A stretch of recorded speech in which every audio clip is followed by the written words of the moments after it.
Hello everyone दोस्तों, मैं अरुण शर्मा। आप देख रहे हैं द सोच। दोस्तों, इस वीडियो में बात करने वाले हैं दिल्ली के सियासी महादंगल के बारे में। जैसे जैसे बीजेपी ने टिकट बंटवारा किया, जैसे जैसे उनके योद्धा मैदान में आए, उनके ऐसे योद्धा जो संसद में भी गाली के लिए पहले बदनाम हो चुके थे, जिसके चलते बीजेपी ने विधानसभा से उनको पहले से भी उतारने के लिए 2 बार सोचा था। लोकसभा से उनका टिकट काट दिया गया था, पर बीजेपी के सामने विकल्प कम थे, तो उन्होंने अरविंद केजरीवाल के चलते विदोड़ी को जो टिकट दी, टिकट क्या मिली, सर का बवाल बन गई। दोस्तों, अगर आप चैनल पहली बार हैं, जुड़ सकते हैं सारी वीडियो को। दोस्तों, बात करते हैं विदोड़ी के बारे में, जिसने दानिश अली को संसद में सरेआम कटवा और अन्य शब्दों का दुरुपयोग किया था, जिसके चलते मोदी सरकार ने कानों में उंगल दे के रखा था। पर लोकसभा चुनाव से उनकी टिकट काट दी गई थी, जिसके लिए वो बहुत चिल्लाए थे। पर बीजेपी ने विधानसभा में उनको दोबारा से चेहरा बना दिया, जिसके टिकट मिलते ही उन्होंने देखा जाए तो एक संगीन गलत आरोप लगा दिया। और जिस तरीके से वो प्रियंका गांधी को लेकर जो घिरते नजर आए हैं, उन्होंने लालू से कॉपी करने की कोशिश की। उन्होंने कहा कि लालू ने भी कहा था कि हम बिहार को है मालिन जैसा चमका दूंगा। तो उन्होंने बिहार के लिए कहा था, मैं दिल्ली कालका जी के लिए कह रहा हूँ कि मैं दिल्ली कालका जी की सड़कों को प्रियंका गांधी के गालों जैसे चमका दूंगा। तो ये होड़ की राजनीति और ये बदतमीजी की राजनीति कब बंद होगी? अगर उनको दिल्ली कालका जी चमकाना है तो पेरिस और लंदन का मुकाबला कर सकते हैं, अन्य और कुछ अपना सिंबल दे सकते हैं किसी भी लेडीज के लिए, चाहे वो प्रियंका गांधी हो, चाहे किसी अन्य दल की नेता हो।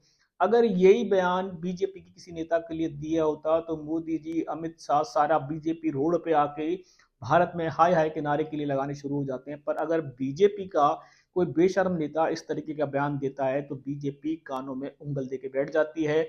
बीजेपी के नेताओं को टिकट देना, बीजेपी खुद संगीन आरोप में घिरती रहती है कि उन्होंने विरोधी को जो टिकट दी, अभी तो वो जीते और हार की कगार पे नहीं थे, उन्होंने महिलाओं के ऊपर बयान दिया, जिसके चलते पूरी कांग्रेस और अन्य दलों ने उनको बेशर्म बताया है। अब बीजेपी दिल्ली में जहां वनवास खत्म होने के कगार के लिए आशय लगाए बैठी थी, जहां मोदी जी हुंकार करते बोल रहे थे, पर अगर मोदी जी के नेता ही ऐसे बेशर्म बयान देंगे तो बीजेपी पे संगीन आरोप लगने निश्चित है।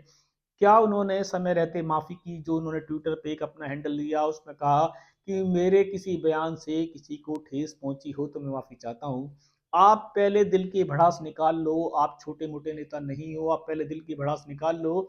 उसके बावजूद जब आपको चारों तरफ से मीडिया या अन्य दल घेरते हैं, तो आप उस समय एक छोटी सी अपनी जारी कर देते हो कि मैं उसके लिए दुखद खेद घटना घोषित करता हूं।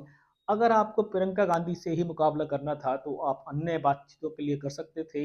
आपको प्रियंका गांधी को रोड़ों के गालों से मिलाने की क्या जरूरत थी? क्या आप पहली बार टिकट के दावेदार थे जो बीजेपी ने आपको अंधेरे में रख के टिकट दे दी? क्या बीजेपी ऐसे नेता को दिल्ली से जिताने के सपने देख रही है, जो नेता सरेआम किसी भी पार्टी की लीडर को ऐसे और महिला को भी ऐसे गलत टिप्पणी कर रहे हैं? तो बीजेपी की जहां जीत के सपने बीजेपी दिल्ली में देख रही है, जनता शायद इस पे खटाई पारती नजर आएगी। अरविंद केजरीवाल ने जमकर हमला बोला है, अन्य दलों ने भी इस मुद्दे की तो खास तौर पर सबने बेशर्मी वाला प्रशंसा वाले बयान दिए कि ऐसे विदुड़ी को बीजेपी को टिकट नहीं देनी चाहिए थी, जिनको इतना ही ज्ञान नहीं है कि किसी महिला के गालों को रोड से कैसे मैच किया जा सकता। दोस्तों, इस रुझान पे नजर बना के रखेंगे। ये वही बुद्धिजीवी हैं जिन्होंने मायावती के दानिश अली को संसद के अंदर मर्यादा ताक पे रख के गालियां दी थी, जिसके बावजूद भी बीजेपी ने इनसे कोई पद नहीं छीना था, बस लोकसभा चुनाव में इनका पत्ता काट दिया था। अब इनको विधानसभा में जब बीजेपी ने उतारा है तो इन्होंने बीजेपी के लिए फिर मुश्किलें खड़ी कर दी हैं। अब बीजेपी एक रुझान के कारण बताओ नोटिस दिखाना पूर्ति के लिए मांग सकती है, पर बीजेपी कोई कार्रवाई कर जाए ऐसा दूर दूर तक नजर नहीं आ रहा। रुझान पे सेटिंग डिसीजन लेके आएंगे। अगर आप चैनल पहली बार हैं, जुड़ सकते हैं सारी वीडियो। दोस्तों, मैं अरुण शर्मा मिलूंगा नई सोच के साथ। अपना ध्यान रखें। नमस्कार।